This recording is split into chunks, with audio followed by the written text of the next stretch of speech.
최근 암 치료에 대한 다양한 연구가 진행되면서 지난 1990년대에 각광받았던 온열을 이용한 암 치료법이 새롭게 주목받고 있습니다. 고주파를 이용한 이 온열 치료법, 어떤 것인지 오늘 친절한 기자들에서 알려드리겠습니다. 온열 치료법은 고주파를 이용해 암세포에 열을 가해 치료하는 방법입니다. 이 치료법은 지난 1990년대에 많이 쓰였지만 암 조직 외에 다른 정상 조직까지 파괴하는 부작용이 나타나 치료가 줄었습니다. 그럼 암세포는 온도가 42.5도 C 이상 올라가면 급격하게 죽는다는 겁니다.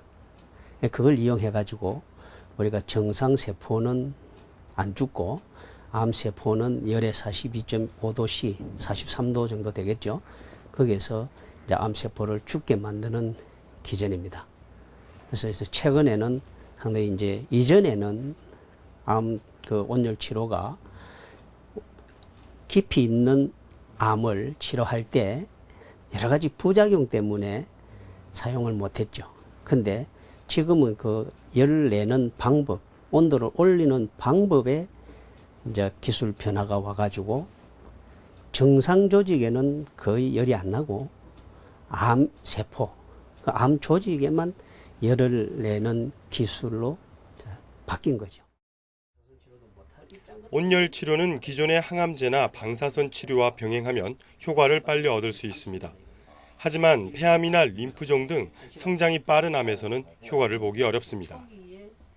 다른 치료 방법은 반응이 빠르게 나타나는데 온열 치료가 아직 빠르게 안 나타나요. 천천히 나타나요. 그래서 좀 반응을 빨리 나타나게 하기 위해서 방사선 치료를 같이 좀 해주는 거라든지, 그 다음에 항암제 치료를 같이 좀 해준다든지 해서 나타나죠. 근데 그렇지 않고 이게 다른데 계속적으로 치료를 하면 효과가 있어요. 근데 문제는 암은 계속적으로 치료할 때 빠르게 자라고 다른데 전이가 되어 가는 거죠.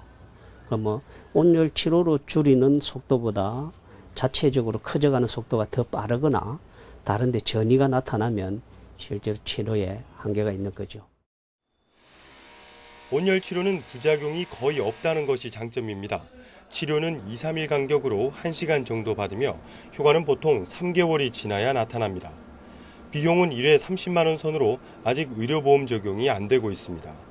그러나 일반 암 치료로 효과를 얻지 못하거나 더 빠른 치료를 원하는 환자들의 발길은 늘고 있습니다. 이 대학병원의 경우 지난 1992년부터 2010년까지 한 해 평균 180명이 치료를 받았는데 새 기기가 도입된 이후에는 한 해 평균 340여 명으로 2배 가까이 늘었습니다. 대학에 서서히 이제 들어오기 시작합니다. 대학병원에 도입이 되면 점차 이제 대학 교수들이 관심을 가진다는 거고, 그래 되면 이제 체계적으로 연구가 되기 시작하죠. 그럼 이제 체계적으로 점차 연구가 되면 제가 봐서는 얼마 안 있어 하나의 암 치료 방법으로 자리 잡을 거라고 생각을 합니다. 티브로드 뉴스 김석진입니다.